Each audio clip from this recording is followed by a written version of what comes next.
Hey, Tyson here from Refuge Church in Lenoir City, Tennessee.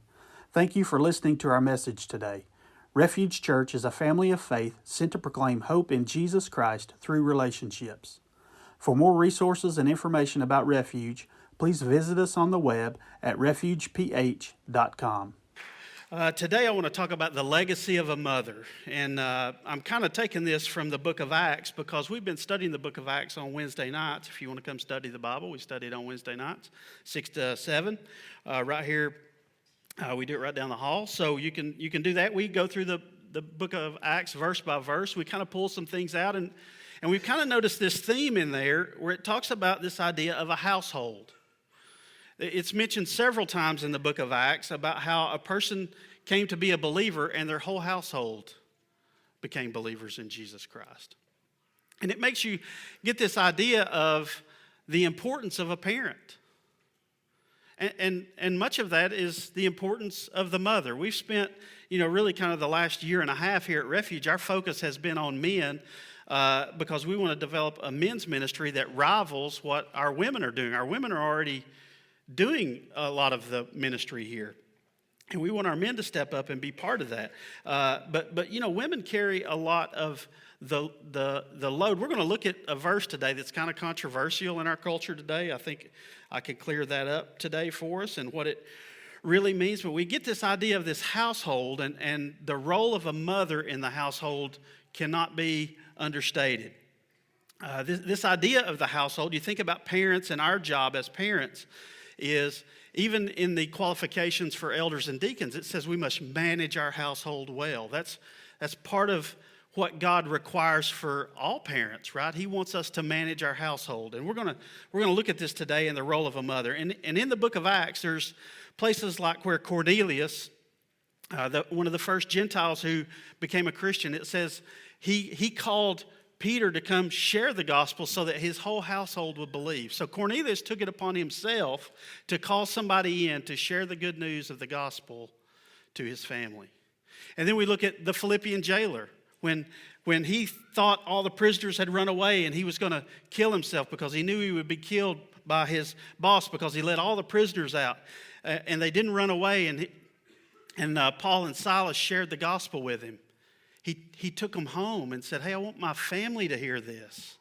And it says that his whole household was baptized. And there's another guy named Crispus who the same thing happened. He brought them to hear the gospel. His whole family believed because of the parents.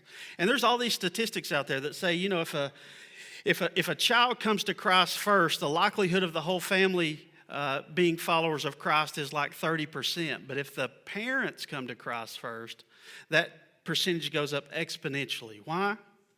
Because parents have this leadership role. Like our children follow what we do and what we say. They're watching us. We are leaders in our home. And the role of the female, the mother in that, is very important.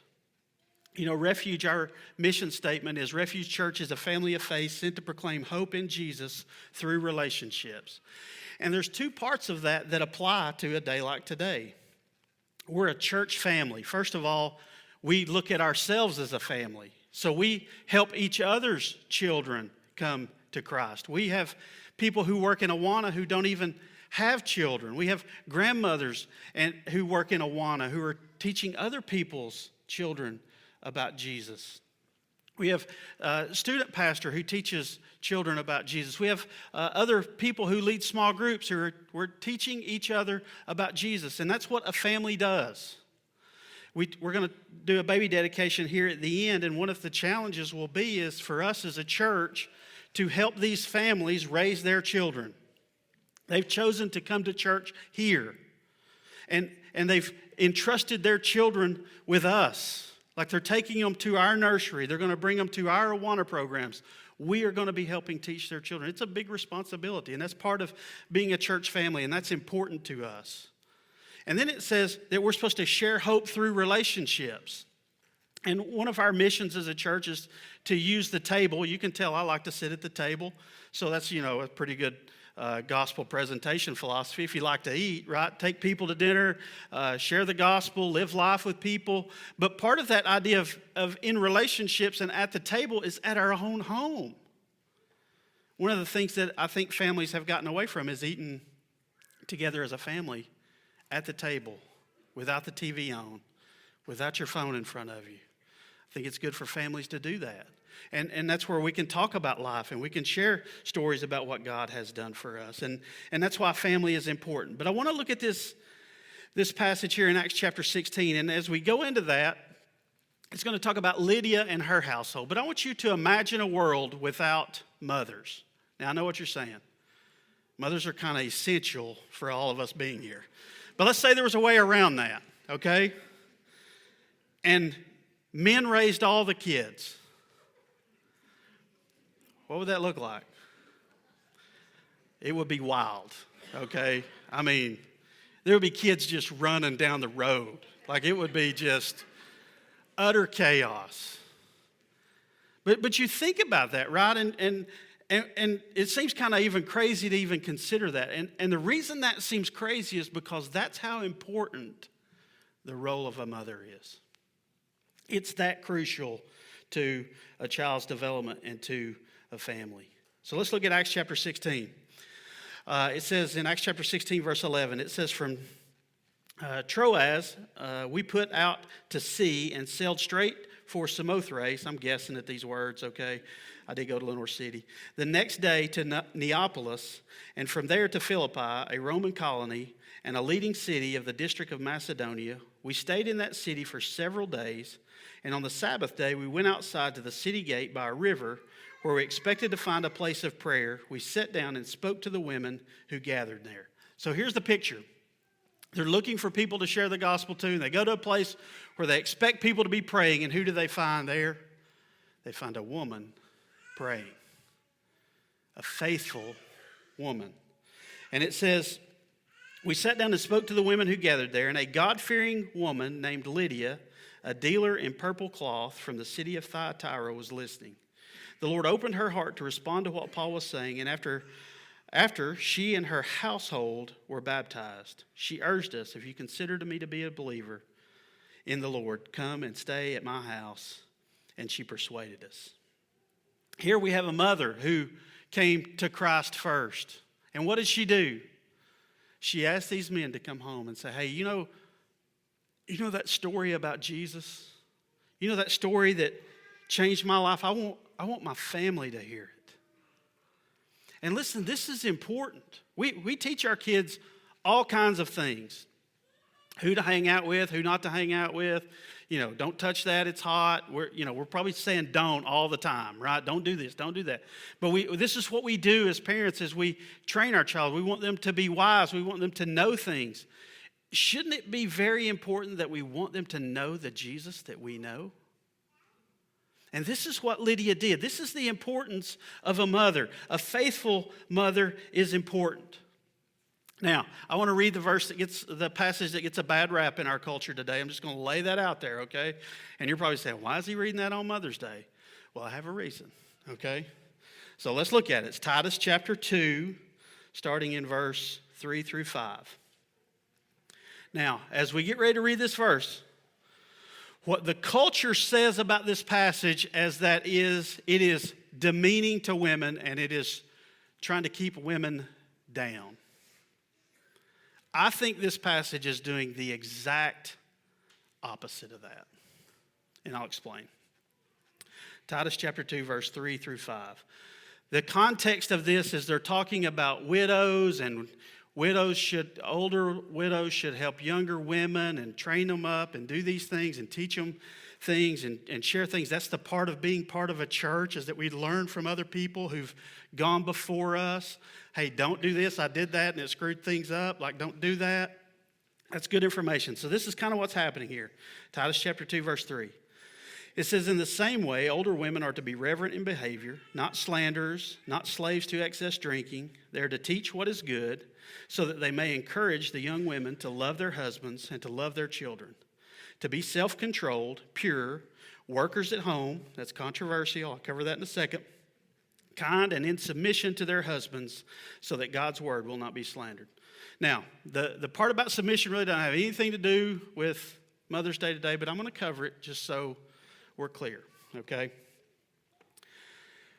I talked about this last week where Jesus said to somebody, you cannot serve two masters, money and God. You remember that? And the reason that Jesus did that is at some point there has to be a decision that's made. At some point in your life, if you worship both God and money, at some point you're going to have to choose between God or money. So they can't be on equal ground. So which one are you going to choose? And he says you need to put God first. The same thing happens in a marriage. In a marriage, in most cases, this is my 25th wedding anniversary this year. And I literally tried to think of an example where I just had to say, no, this is the way we're going to do it. And I really couldn't think of one. So by and large, in most families, the decision is made together. But let's say there's those few times where you run into this thing and you don't agree on what's going to happen, who makes the decision. And God's setting an order here for that somebody has to be the final decision maker. And he's set that decision on the man's. And here's the thing about that. It's not for man to tell his woman what to do. That's not the way this is set up, okay? What it is meant to do is it is the man's responsibility for the decision whether it's right or wrong. He has to live with the responsibility of his decision. That's what this passage is talking about here in regards to submission. Now that has nothing to do, I threw that in for free. But in most cases, you're going to make the decision together as a family, and hopefully you're going to agree on that. That's why it's important, if you're not married, to pick somebody that you align your beliefs with so that you will agree as you get married. Okay, that's a side note. Threw that in for free, okay? But let's go back to this idea of workers from home. This is controversial in our world today because people are career-oriented.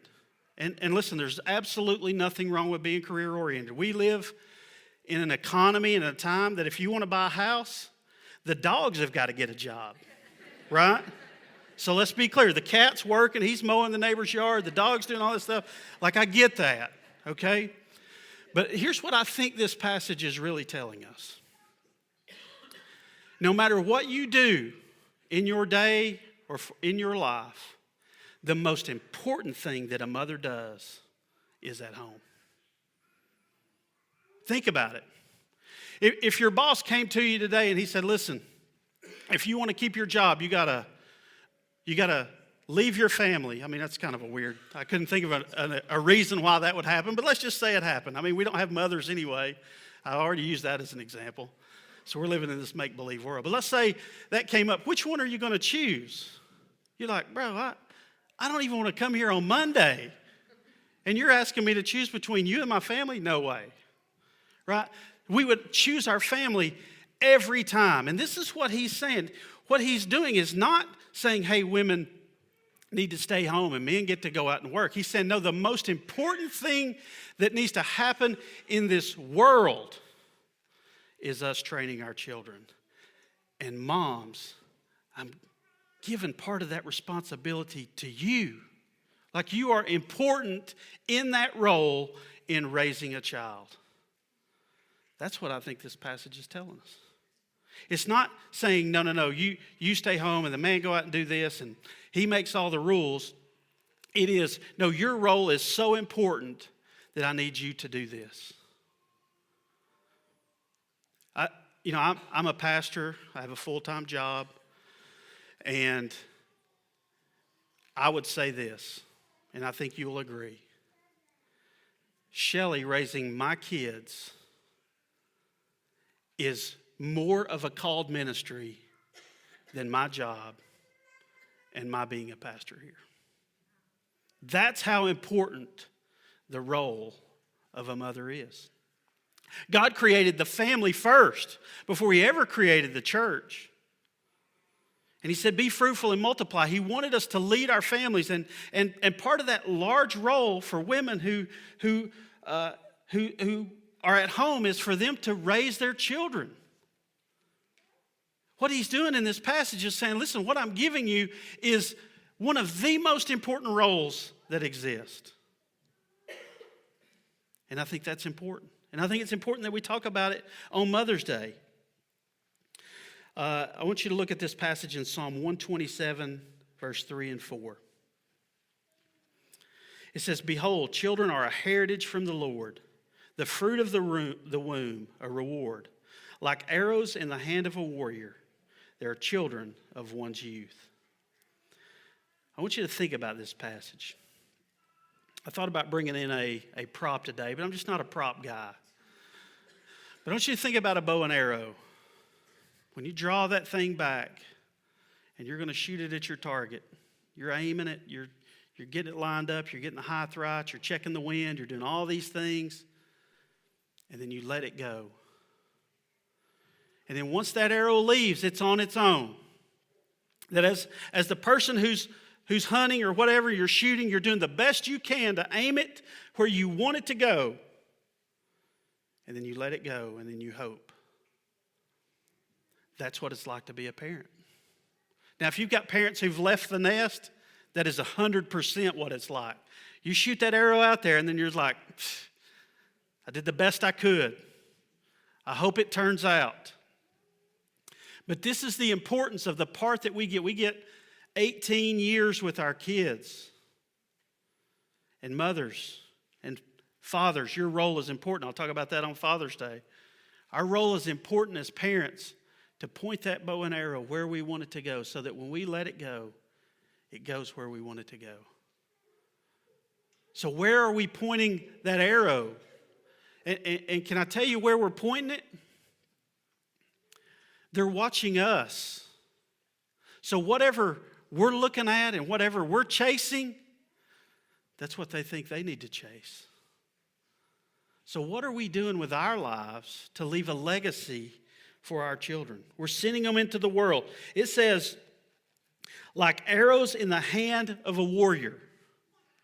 We're sending them out into the world to be professionals and to have jobs and to do these things. And that's sort of important. But you know what else they're going to be? They're going to be moms and dads to our grandchildren.